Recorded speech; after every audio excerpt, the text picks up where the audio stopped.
class 10 প্ৰতিজন ষ্টুডেন্টৰে মাজত এটা কোৱেশ্চন ৰৈ যায় যদি আমি টেক্সট বুক এইখন কৰো আমি ভাল স্কোৰ কৰিব পাৰিম নে আমি 95+ স্কোৰ কৰিব পাৰিম নে তো এই সকলোবোৰ কোৱেশ্চনৰ এনসাৰ তোমালোকক মই এইটো ভিডিও দিবলৈ চেষ্টা কৰিম ঠিক আছে এইটো ভিডিওত মই তোমালোকক কি best of the best reference book তোমালোকে ইউজ কৰিব পাৰা তো এইটো ভিডিওত আমি ডিসকাস কৰিম আৰু কোনে লব লাগে কোনে লব নালাগে সকলোবোৰ বেষ্ট বুকস তোমালোকৰ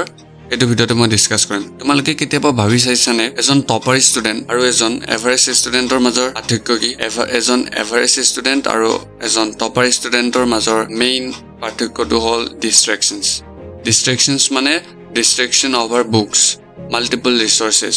এভাৰেজ ষ্টুডেন্টে কি কৰে ইয়াৰ পৰা এজন টিচাৰে তোমালোকক এখন কিতাপ ৰিকমেন্ড কৰিছে সেইখন কিতাপ ললো আৰু এজন টিচাৰে আৰু এখন কিতাপ ৰিকমেন্ড কৰিছে সেইখন ললো বা আৰু এজন টিচাৰে কৈছে যে এখন কিতাপৰ পৰা 90% মাৰ্কস আহিব বা 90% কোৱেশ্চনস আহিব এইখন ললো সো এইটো হল এভাৰেজ ষ্টুডেন্টৰ কাম টপাৰ ষ্টুডেন্টে কি কৰে জাস্ট যোনখন কিতাপ তাৰ তাত থাকিব সেইখন কিতাপকে মাল্টিপল টাইম কৰিব প্লাস তাৰ যিমানবোৰ কোৱেশ্চনস হ'ব পাৰে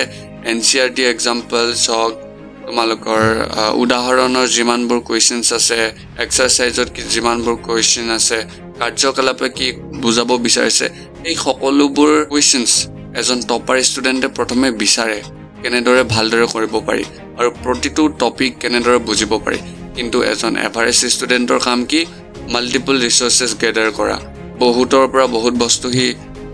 জমা কৰি ললে কিন্তু ইউজ কি কৰিলে 0% তো এইটো আছিল তোমালোকৰ টপাৰ আৰু এভাৰেজ ষ্টুডেন্টৰ মাজত এজন টপাৰ ষ্টুডেন্টে কি কিতাপ ব্যৱহাৰ কৰে আৰু কি গাইডেন্স লয় আমি এইটো ভিডিওত ডিসকাস কৰিম ঠিক আছে তাৰ আগতে এটা কোৱেশ্চন আছে তোমালোকে কিতাপ কিনাটো সঁচাকৈ ইম্পৰ্টেন্ট নহয় কিয় নহয় ইয়াতে আমি দুটা টাইপৰ ষ্টুডেন্ট পাব পাৰো প্ৰথমটো টাইপৰ ষ্টুডেন্ট হল সেই সকলোবোৰ ষ্টুডেন্ট যোনে এখন ভাল ইনষ্টিটিউচন এখন ভাল স্কুল এখন এটা ভাল টিউচন চেণ্টাৰত গৈ আছে যত তা কোৱেশ্চন প্ৰেক্টিস কৰাই আছে যত লেটেষ্ট প্যাটাৰ্নৰ 45 MCQ জেনেৰে আহিব পাৰে সেই টাইপৰ কৰি আছে মাল্টিপল সিলেকশন টাইপ কোৱেশ্চন কৰাই আছে বা কম্পিটেন্সি বেস কোৱেশ্চনস কৰাই আছে তো সেই সকলোবোৰ ষ্টুডেন্টৰ কাৰণে এইবোৰ ৰেফাৰেন্স বুক কিনাটো অপচনেল হয় ৰেফাৰেন্স বুক কোনে ল'ব লাগে সেইবোৰ ষ্টুডেন্টে ল'ব লাগে যোনবোৰ ষ্টুডেন্টৰ তাত মই যোনবোৰ কৈছিলো যে তোমালোকৰ এখন ভাল স্কুল হক স্কুলটো সকলোৰে ভালেই হয় তাত কোৱেশ্চন প্ৰেক্টিস কৰোৱা নাই বা টিউচনত কোৱেশ্চন প্ৰেক্টিস কৰা নাই থিওৰি পঢ়াই আছে তো সেই সকলোবোৰ ষ্টুডেন্টে দে মাষ্ট হ্যাভ এখন ৰেফাৰেন্স বুক তেওঁলোকৰ বাবে বহুত প্ৰয়োজন হয় তো কি বুকস তোমালোকে চাব পাৰা প্ৰথম কিতাপ হল মোস্ট ইম্পৰ্টেন্ট টেক্সট বুক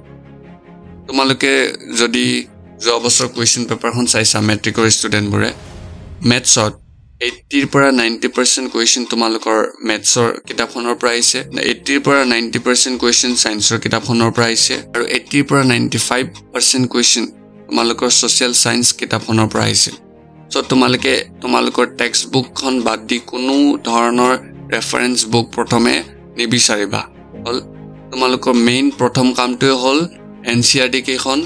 প্ৰথমে ঠিক কৰি লোৱা যেতিয়া তোমালোকে এনচিআৰটি ঠিক কৰিবা মানে তোমালোকে যেতিয়া এনচিআৰটি তোমালোকৰ টেক্সট বুক কেখন ভালদৰে পঢ়িব জানিবা তাৰ পিছত তোমালোকে ৰেফাৰেন্স বুকত জাম কৰিবা ঠিক আছে ৰেফাৰেন্স বুকত জপিওৱাৰ আগতে এই কেখনক তোমালোকে পাৰ কৰিব লাগিব এই কেখন পাৰ নকৰাকে ৰেফাৰেন্স বুকত কেতিয়াও নাযাবা হল সো এতিয়া তোমালোকে তো কৈছা মই কৈ আছো এনচিআৰটি পঢ়িব লাগে এতিয়া তোমালোকে এনচিআৰটি পঢ়িবা কেনেকে সোৱা এতিয়া সোৱা এই পেজটোত তোমালোকৰ সাপোজ কি দিয়া আছে তো প্ৰাথমিক বৃত্তিৰ কাৰণে দিয়া আছে যে কাক বুলে দিয়া আছে দ্বিতীয় বৃত্তি এনেকে তৃতীয় চতুৰ্থ বৃত্তি কাক দিয়া আছে হল যেতিয়া তোমালোকে এই পেজটো পঢ়িবা কি কৰিবা যে প্ৰথমে কাক বুলে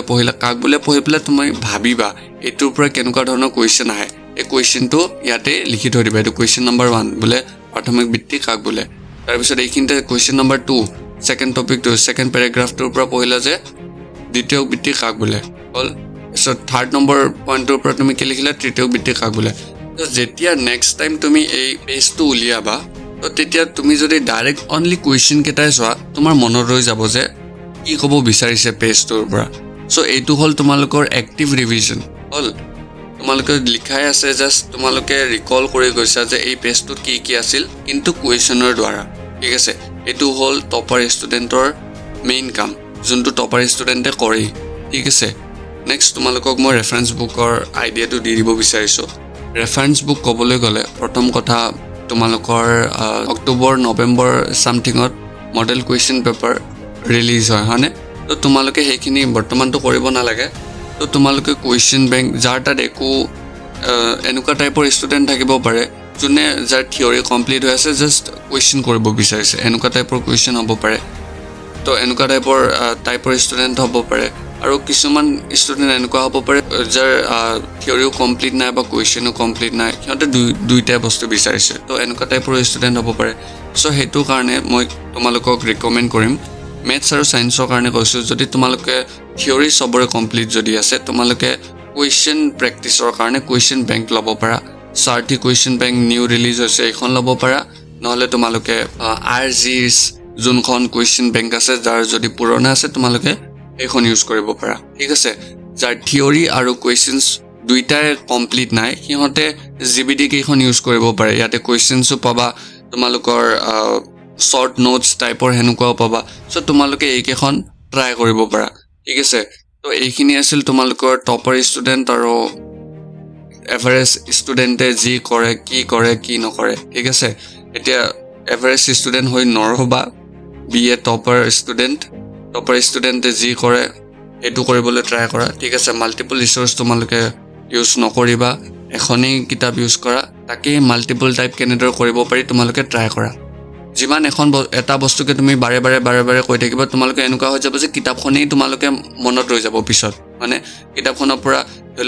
ধৰি লোৱা তোমালোকৰ 15 নম্বৰ পেজটোৰ পৰা এনেকুৱা ধৰণৰ কুৱেশ্যনছ হ'ব পাৰে তো যেতিয়া তোমালোকে ইমান টাইমে কুৱেশ্যন তোমালোকৰ টেক্সট বুক এইখন পঢ়িবা তে তোমালোকে গমেই পাই যাবা যে এইটো টাইপৰ কুৱেশ্যনছ হ'ব পাৰে বা পৰীক্ষাত যদি কুৱেশ্যন আহে তোমালোকে কৈ দিবা যে 15 নম্বৰ পেজটোৰ পৰা এইটো কুৱেশ্যন আহিছে বা এইটো চেপ্টাৰৰ পৰা এইটো টপিকৰ পৰা কুৱেশ্যন আহিছে চ' তোমালোকে সিংগল ৰিচোৰ্চেছ ফলো কৰা ঠিক আছে চ' আৰু তোমালোকে যদি মোৰ চেনেলটো চাই আছে তো মোৰ চেনেলতে মই ওৱান শ্বট ভিডিঅ'ছবোৰ আপলোড কৰিম তো সেইটো কাৰণে তোমালোকে প্লিজ অলপ মোৰ ভিডিঅ'ছ কেইটা লাইক শ্বেয়াৰ আৰু ছাবস্ক্ৰাইব কৰি দিবা ঠিক আছে